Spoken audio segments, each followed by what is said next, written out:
Esta palavra que eu vou trazer para vocês é uma palavra que durante muitos anos eu lia e confesso que eu não entendia.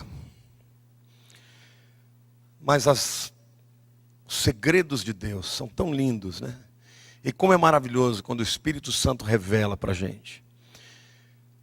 O Velho Testamento, ele aponta para Jesus. Aliás, se alguém me dissesse por que é importante estudar o Velho Testamento, eu diria porque o Velho Testamento é um mapa do tesouro.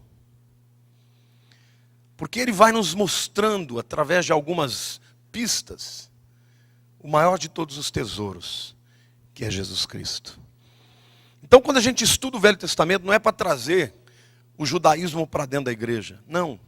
É simplesmente para mostrar como, desde os tempos antigos, Deus já estava apontando o único caminho que existe para a salvação da humanidade, que é Jesus. Amém? Então, hoje nós vamos falar, o tema da mensagem de hoje é o sacrifício da novilha vermelha. E esta mensagem vai falar, portanto, do nosso Senhor Jesus. Você pode também acompanhar aqui no telão. Disse mais o Senhor a Moisés e a Arão: este é o estatuto da lei que o Senhor ordenou, dizendo: dize aos filhos de Israel que te tragam uma novilha vermelha sem defeito, que não tenha mancha e sobre a qual não se tenha posto jugo. Entregá-la-eis a Eleazar, o sacerdote. Ele a tirará para fora do arraial, e a imolarão diante dele. Eleazar, o sacerdote, tomará do sangue com o dedo, e dele espargirá para a frente da tenda da revelação 7 vezes. Então, à vista dele, se queimará a novilha, tanto o couro e a carne, como o sangue e o excremento. E o sacerdote, tomando pau de cedro e sopo e carmesim, os lançará no meio do fogo que queima a novilha. Então o sacerdote lavará suas vestes e banhará o seu corpo em água.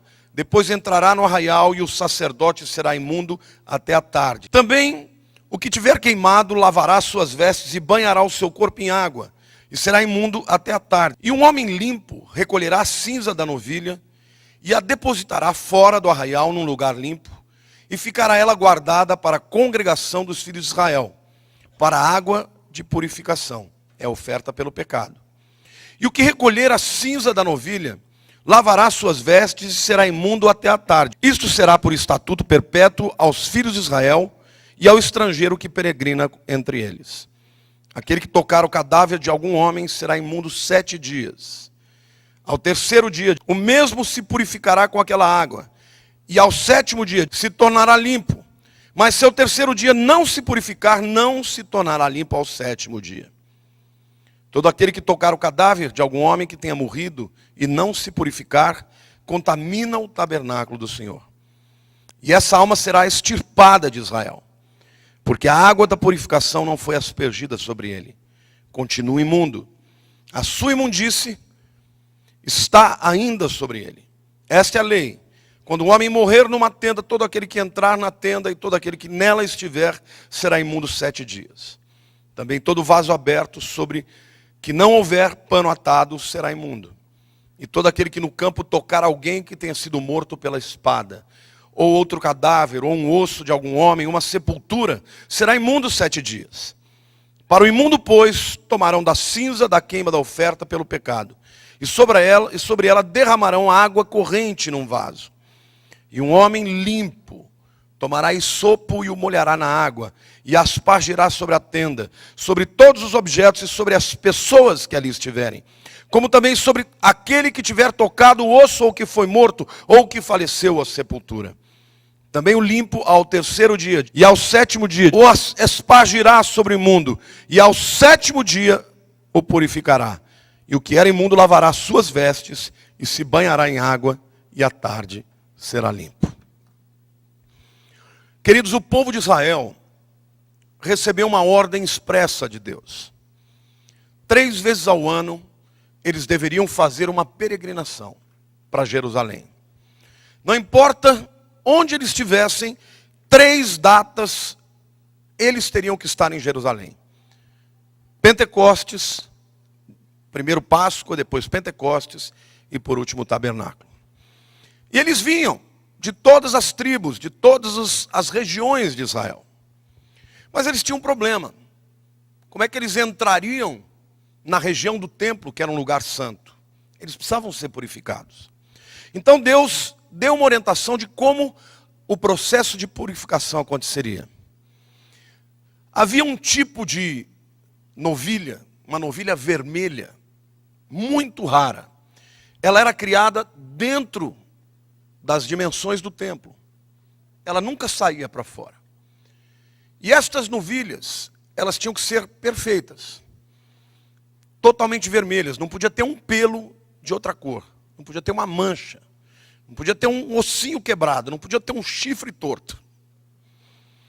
Essa novilha, se ela fosse perfeita dessa forma, ela era então levada pelo sacerdote para fora do arraial, ou seja, para fora do lugar onde estava a cerca do templo. Na época do tabernáculo, uma cerca. Na época do templo, já as muralhas.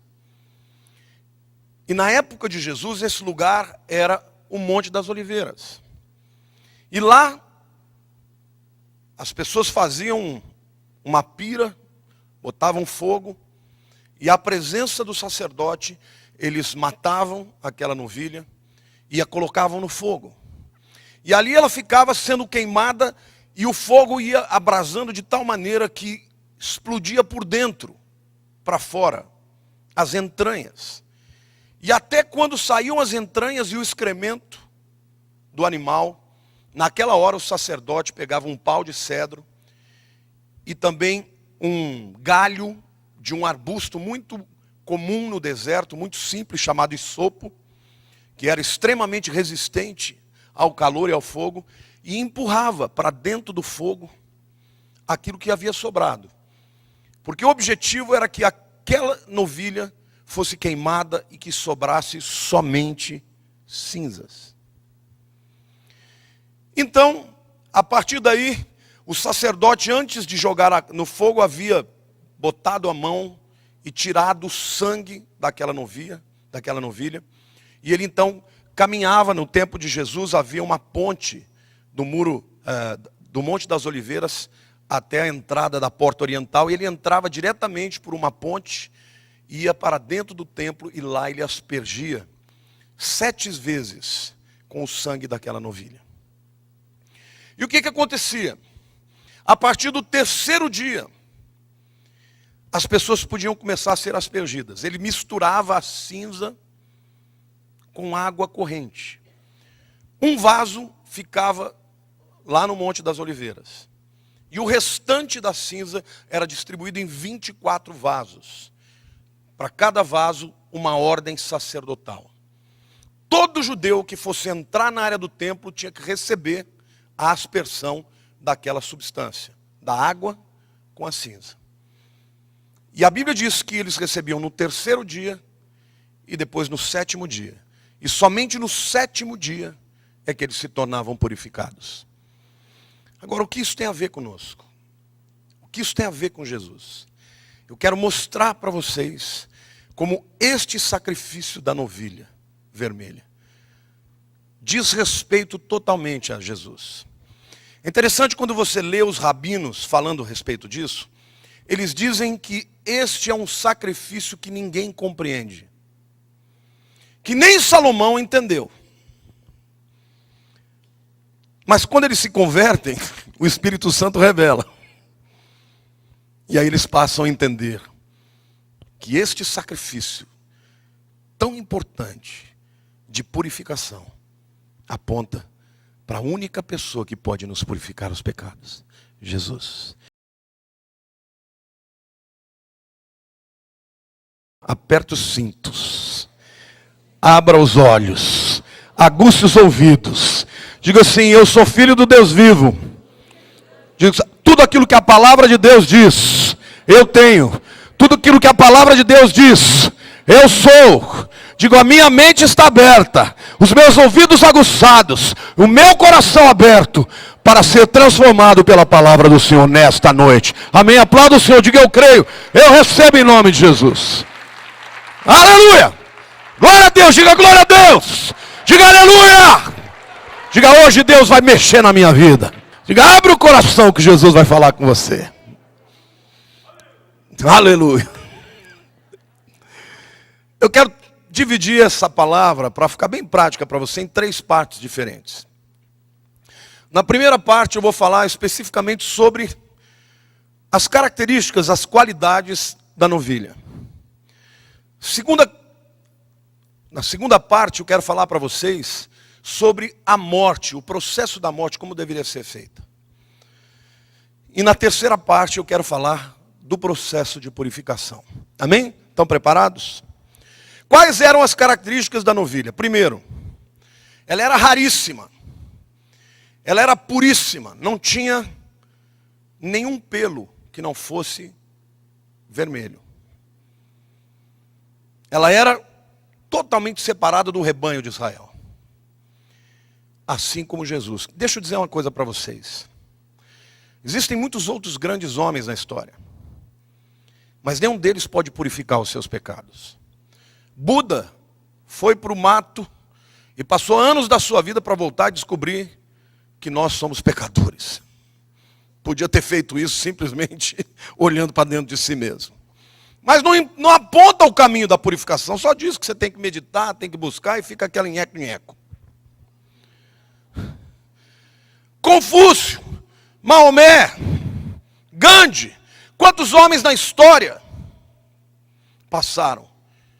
Nenhum deles pode purificar os seus pecados. Por isso, Deus exigiu que fosse uma novilha raríssima. Assim como é o seu filho. Ele é único. Não há outro nome acima do céu e embaixo da terra pelo qual possamos ser salvos. Somente o nome de Jesus. A segunda característica, ela tinha que ser perfeita. Perfeita, portanto, não podia ter problema genético, não podia ser manca, não podia ter um osso quebrado, não podia ter um chifre torto, não podia ter nada que não fosse perfeito, simplesmente por uma razão. Jesus é perfeito, ele nunca pecou, ele nunca invejou, ele nunca traiu, ele nunca se irou, ele nunca se irritou. Aí tem gente, pastor, mas ele chicoteou as pessoas. A ira de Jesus não foi porque o seu corpo foi aviltado, mas porque a casa do seu pai foi vilipendiada. Entenda uma coisa, o teu Salvador é perfeito. E ele tem autoridade para salvar você. E se ele que é perfeito declara que você está perdoado, a Bíblia diz que onde abundou o pecado, superabundou a graça. Os pecados reunidos de toda a humanidade não se comparam ao poder e à perfeição do Senhor Jesus. Amém? Diga assim, o meu Senhor é muito mais santo do que a humanidade inteira é capaz de ser pecadora.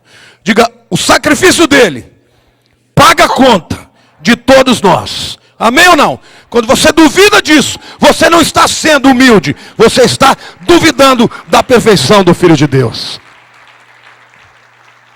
E a terceira característica desta novilha é que ela nunca poderia ter um jugo sobre ela.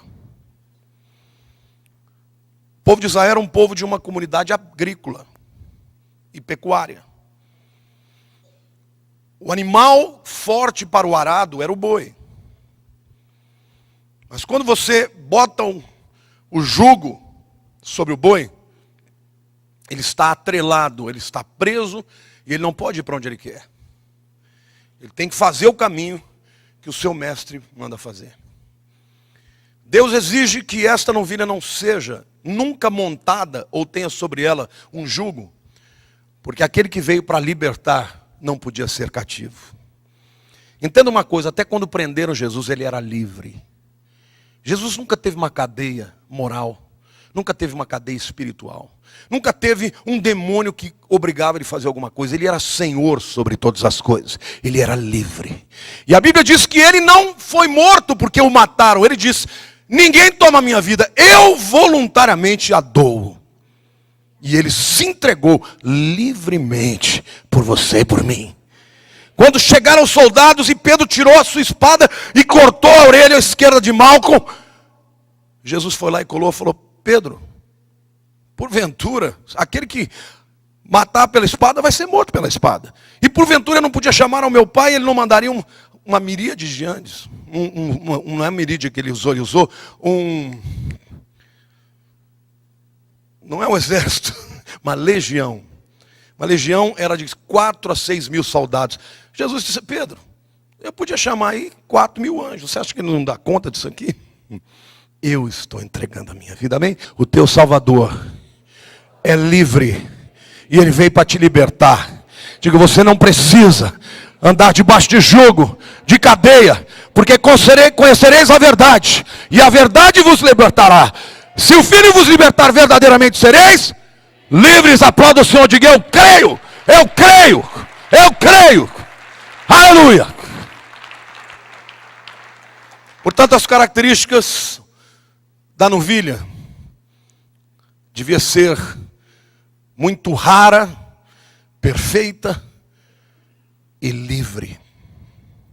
Não tinha jogo sobre ela. Agora eu quero lhes falar sobre a morte da novilha. A primeira ordem de Deus é que, embora a novilha tenha sido criada dentro da área do templo, ela não ia ser morta lá dentro.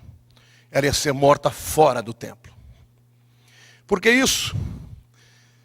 Porque ainda que Jesus tenha andado na presença de Deus a sua vida inteira, ele morreu fora da região do templo, no Gólgota, para que todos que passassem, judeus e gentios, pudessem vê-lo crucificado.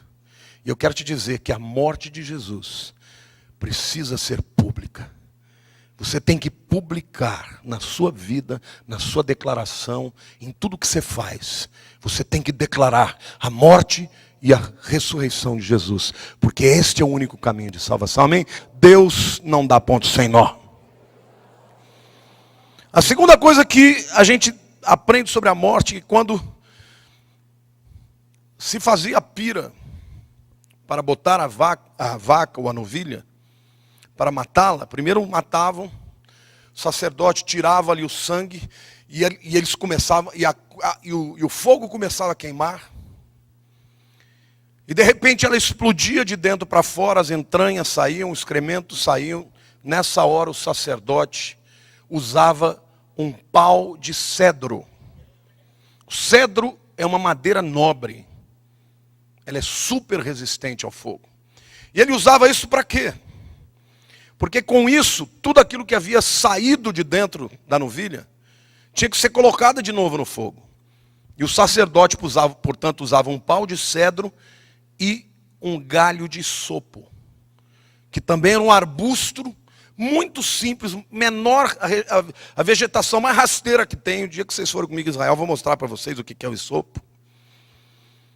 E ele também tinha a característica de aguentar o calor. Então, ele empurrava as coisas que tinham explodido e que estavam fora do fogo e que deveriam ser consumidos até virar cinza. O pau de cedro que empurra o sacrificado para o fogo do juízo é a cruz. O isopo fala da humildade de Jesus, que voluntariamente foi para dentro do juízo, quando ele podia sair dele. Podia sair porque nunca pecou. E o juízo que ele recebeu não era dele, era meu e seu.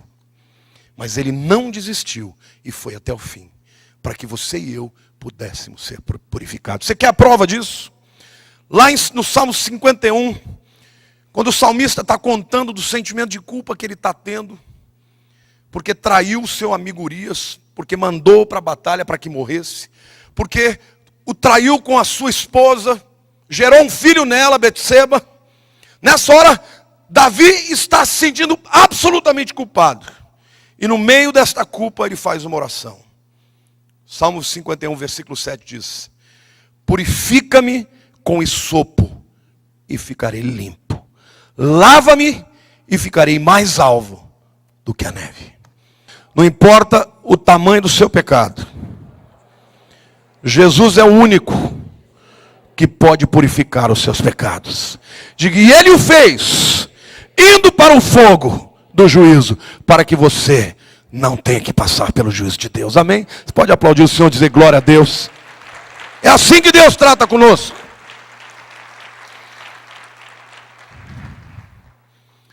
Falei, portanto, das qualidades da novilha. Falei do processo da morte. E agora quero falar do processo de purificação. Processo de purificação, quando o sacerdote, com a mão esquerda, pegava o sangue da novilha, ele colocava num recipiente, e atravessando do Monte das Oliveiras, embaixo ficava o Vale de Cedron. Essa ponte foi feita exatamente para evitar que o sacerdote pisasse em alguma coisa morta pelo caminho. E ele então entrava no templo e aspergia 7 vezes diante da presença de Deus. Por que 7 vezes? Porque 7 na Bíblia é um número que fala de completude. A purificação que Jesus fez na presença de Deus é completa. Amém ou não? A prova disso é que quando ele morreu, ele ressuscitou, a primeira pessoa para quem ele apareceu foi Maria Madalena. E quando ele chegou diante de Madalena, Madalena se lança aos pés e vai tocá-lo. Ele afasta e diz, Maria, não me toques, porque eu ainda não compareci diante do meu Pai. Ele não podia ser tocado porque ele seria impuro e o sangue e o sacrifício não podia mais perdoar os pecados. E a Bíblia diz que ele apresentou-se a si mesmo voluntariamente nos santos dos santos e purificou os nossos pecados de uma vez por todas. Vocês querem ver o que o livro de Hebreus fala? Hebreus 9, de 12 a 14. Paulo está falando aqui com um grupo de cristãos hebreus, judeus que se converteram e que por causa de algumas perseguições começaram a voltar a fazer sacrifício de animais. E aí o apóstolo Paulo diz assim, e não pelo sangue de bodes e novilhos, mas por seu próprio sangue, entrou uma vez por todas, digo uma vez por todas, no santo lugar, havendo obtido eterna redenção, diga eterna redenção. Deixa eu dizer uma coisa para você, o diabo quando você peca, quer que você acredite que você perdeu a salvação. A salvação é eterna. Não há um pecado que você possa cometer que vai tirar a sua salvação. Aí você vai dizer, pastor, então agora eu vou para a gandaia. Quer dizer que salvo está salvo mesmo, querido. O pecado, ele é uma amarra na tua vida. E o pecado pode te levar a um estado final de apostasia. E a apostasia é a negação de Jesus. Enquanto você não rompeu com Jesus, você não pode nunca perder a sua salvação. Tem crente que não entende a graça. Deu uma olhadinha de lado para a mulher bonita e falei, perdi a salvação, ainda bem que Jesus não voltou. Aí fica, pede, ganha, pede, ganha, pede, ganha, pede, ganha, pede, ganha. Ai, que suadeira que dá. Não é assim. A Bíblia diz que ele entrou e com o seu próprio sangue nos ofereceu redenção eterna. Eterno não tem interrupção. E ele diz mais, porque se a aspersão de sangue de bodes e de touros, e vejam agora, e das cinzas de uma novilha santifica os contaminados, quanto à purificação da carne, quanto mais o sangue de Cristo, que pelo Espírito Eterno se ofereceu a si mesmo, imaculado a Deus, purificará das obras mortas a vossa consciência para servirdes o Deus vivo. Amém ou não? Paulo está dizendo, naquele tempo eram as cinzas de uma novilha misturada à água corrente, que purificavam o corpo. Hoje é o sangue de Jesus. Se o sangue de uma novilha purificava, que dirá o sangue do cordeiro? E querido, Jesus era tão tremendo. Vocês sabem que, vocês se lembram quando Jesus falou para os fariseus, vocês são sepulcro caiado? Lembra disso? Fariseus hipócritas, sepulcros caiados. Sabe por que ele falou isso? Essa questão de tocar em coisa morta era tão séria para o judeu, que os fariseus pintavam a sepultura de branco para eles não passarem por ela. Porque eles não queriam ser tocados em alguma coisa morta e serem contaminados. E Jesus falou, vocês ficam pintando as sepulturas para vocês não tocarem, mas vocês são as sepulturas. Que por fora vocês são todo bonitinho, branquinho, mas por dentro vocês estão cheios de morte. Então quero dizer algo para você. A Bíblia diz que a purificação de Jesus é eterna. E o crente não, ele se desvia do pecado por uma razão. Não é por medo, mas por gratidão. Eu quero que você entenda uma coisa. Quando o homem pecou, as duas primeiras coisas que aconteceram na sua vida. A primeira foi culpa e a segunda foi o medo. Culpa e medo é o estado do homem afastado de Deus. Mas Jesus morreu e o seu sangue veio sobre a sua vida para que você não vivesse nem debaixo de culpa e nem debaixo de medo. Porque o sangue dele nos purifica eternamente. Amém? A redenção é eterna. O segundo aspecto que eu quero falar sobre o processo de purificação é a hora que isso acontecia. Quantas vezes vocês ouviram falar aqui, e ele ficará imundo até a tarde? Ou seja, ele recebia a purificação, aquela cinza misturada à água, mas somente à tarde ele era purificado. Por que isso? Porque para o judeu, o conceito do judeu é o seguinte: a tarde é o final do dia. O dia começa quando o sol se põe. E quando o sacerdote fazia o sacrifício da tarde, perante todos, todo mundo entendia uma coisa: o serviço sacerdotal se completou. Então a purificação de fato só acontecia à tarde, mas isso aponta para algo muito importante. O sacrifício da tarde acontecia 3 horas. Começava às 3 horas. Ia até umas 4h30, 5 horas. Às 3 horas exatamente, o sacerdote Jesus terminou a sua obra sacerdotal, tendo entregue a sua vida como sacrifício. E completou a obra. Amém ou não? Então diga assim, a purificação começa com a aspersão do sangue na presença de Deus. Diz, o próximo passo começa no 3º e no 7º dia. E aqui a gente vai ver algo muito importante também. Dentro do processo de purificação, eu vou ler de novo os versículos 18 e 19. Eu não sei se vocês notaram quando eu li da primeira vez. O texto diz assim: um homem limpo tomará isopo e o molhará na água e aspergirá sobre a tenda, sobre todos os objetos e sobre todas as pessoas que ali estiverem, como também sobre aquele que tiver tocado o osso, ou que foi morto, ou que faleceu, ou sepultura. Também o limpo ao 3º dia e ao 7º dia aspergirá sobre o imundo, e ao 7º dia o purificará. E o que era imundo lavará suas vestes, e se banhará em água, e à tarde será limpo. A primeira coisa que a gente vê aqui, que o propósito de Deus é que toda a casa das pessoas fosse limpa. E não só a casa, como os utensílios. Eu quero dizer uma coisa para você. Quando você é crente e está debaixo da purificação de Jesus, onde você pisa, aquele lugar vai ser transformado. Amém ou não? Deus vai usar você para purificar a tua casa, para purificar o teu trabalho, a sua vida profissional, o teu coração. As pessoas que estão perto de você vão ser purificadas. Agora, este homem limpo não é um homem perfeito. É o homem que foi primeiro purificado. Agora, deixa eu dizer uma coisa aqui para você. O isopo fala de Jesus, como eu mostrei. Ele passava aquele galho de isopo na água misturada a cinza e aspergia sobre as pessoas e sobre as coisas. E elas eram purificadas. A água, meu querido, é a palavra de Deus. As cinzas é o sacrifício de Jesus. Deixa eu falar uma coisa aqui que deve mudar o teu coração. Tem muita baboseira sendo pregada nos púlpitos. Tem muita pregação de autoajuda. Tem muita gente falando, você tem que pensar positivo. Você tem que ter uma vida positiva. Você é muito negativo. Querido, não tem nem positivo nem negativo na Bíblia. Na Bíblia não tem nem positivo nem negativo. Na Bíblia tem o poder do sangue de Jesus.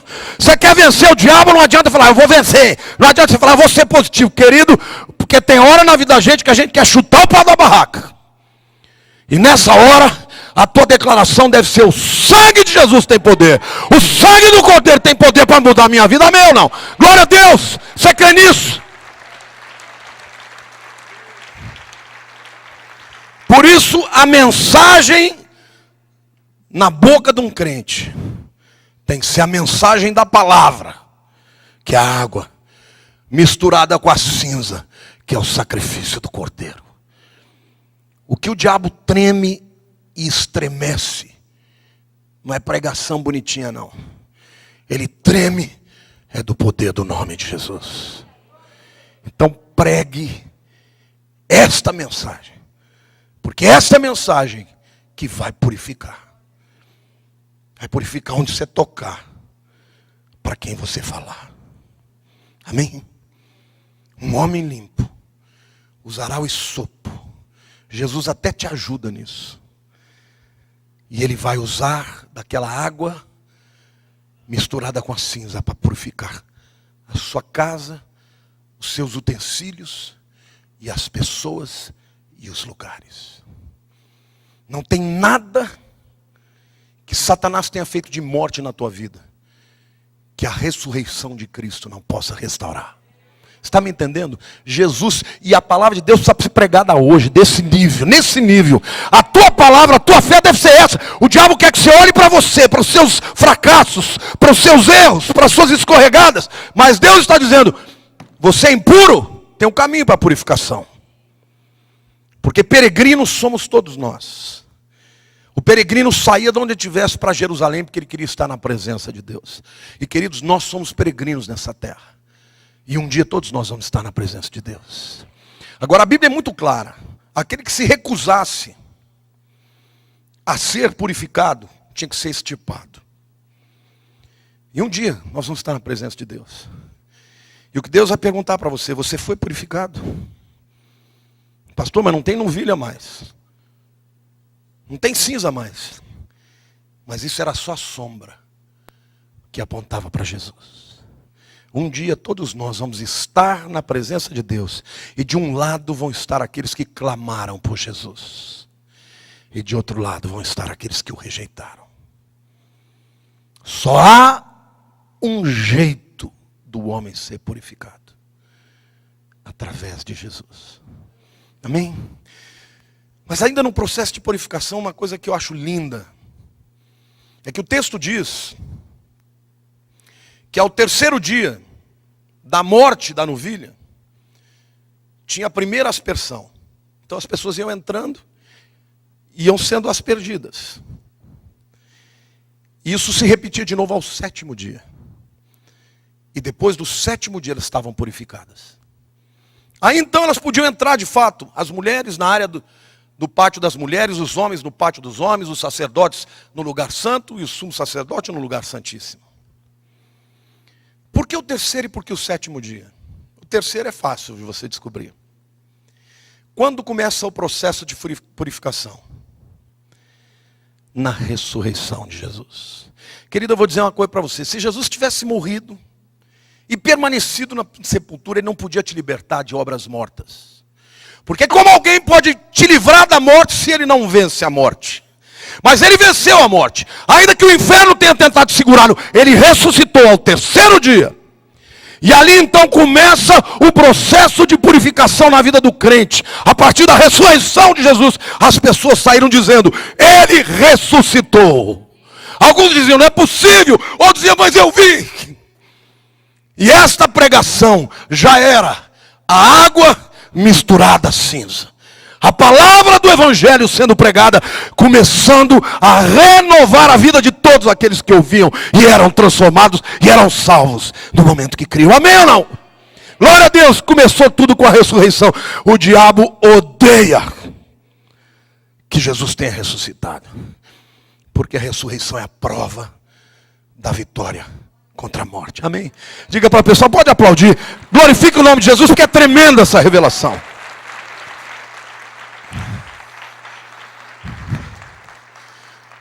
Querido, A sua vitória não está na tua capacidade.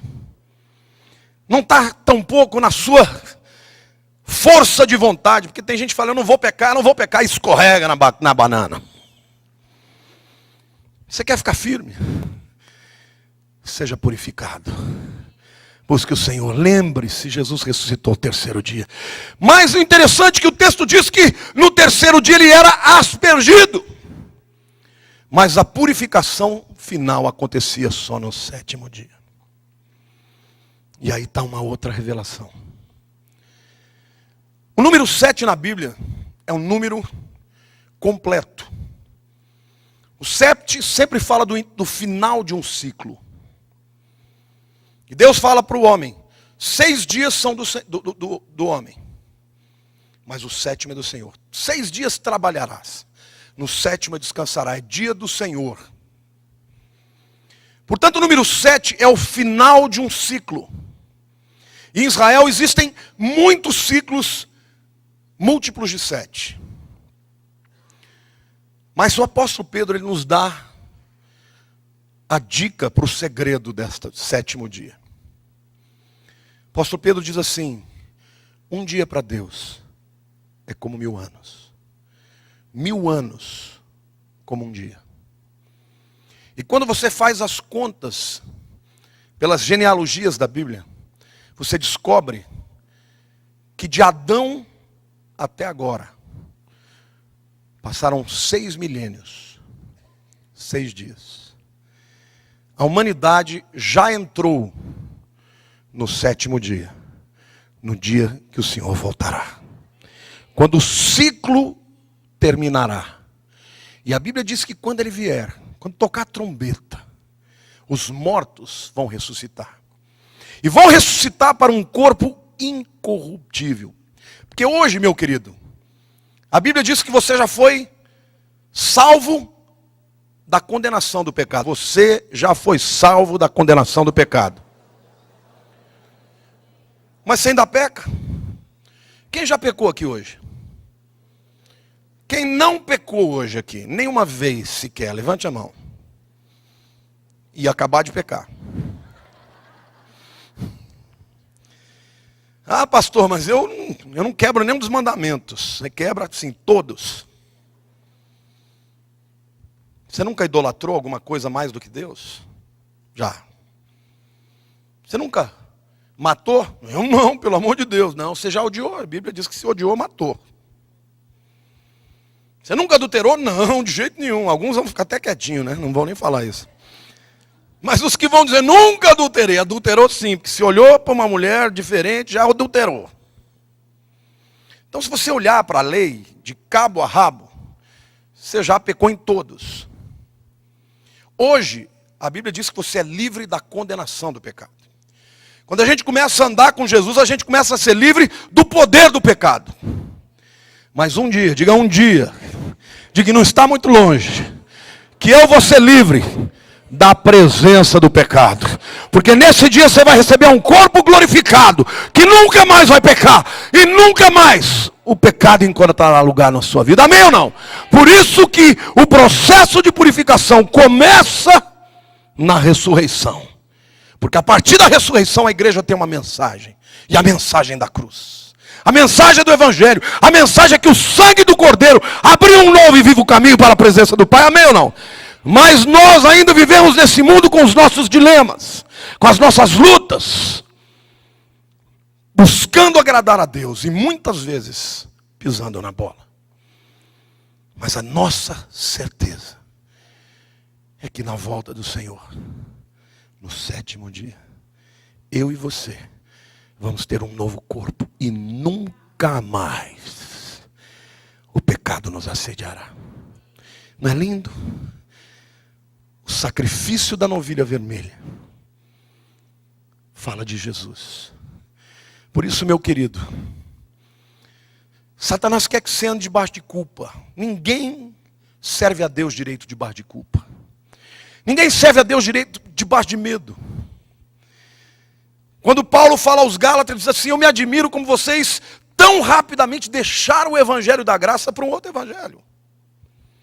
E tem muita gente que pensa, não, vou pregar sobre a graça. Querido, graça não é um tema do Evangelho. Graça é o Evangelho. Diga para o teu irmão do lado, diga, graça não é um tema do Evangelho. Diz, graça é o Evangelho. E a graça de Deus é que nós, pecadores que merecemos o juízo, temos a honra, a graça e a misericórdia por causa do seu Filho justo que morreu no nosso lugar. Amém ou não?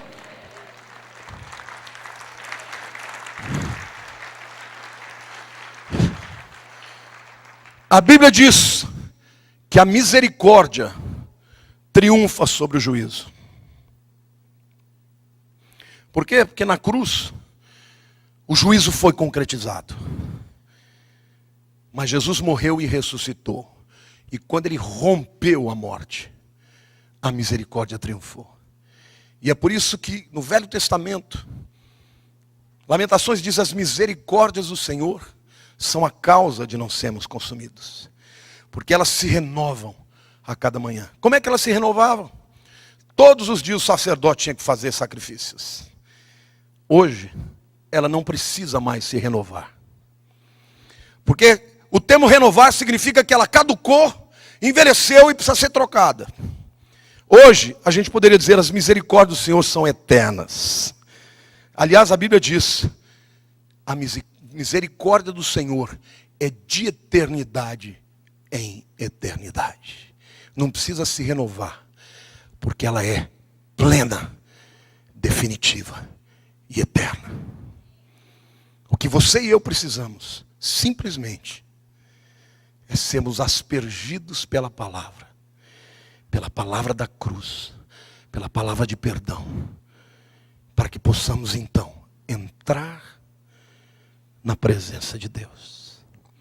Não mais nos pátios, não no pátio externo das mulheres, não no pátio interior dos homens, não na escada dos sacerdotes e nem no lugar santo, mas no novo e vivo lugar, nos santos dos santos. Hoje, quando o crente fecha os olhos e diz, Senhor, eis-me aqui, você está na sala do trono. Amém? Querido, eu já venho alertando vocês há anos sobre os acontecimentos que têm marcado o cumprimento das profecias a respeito do fim dos tempos. Contudo, gente, eu decidi juntar o que eu considero de mais importante, aquilo que todo cristão deveria saber a respeito dos acontecimentos do fim.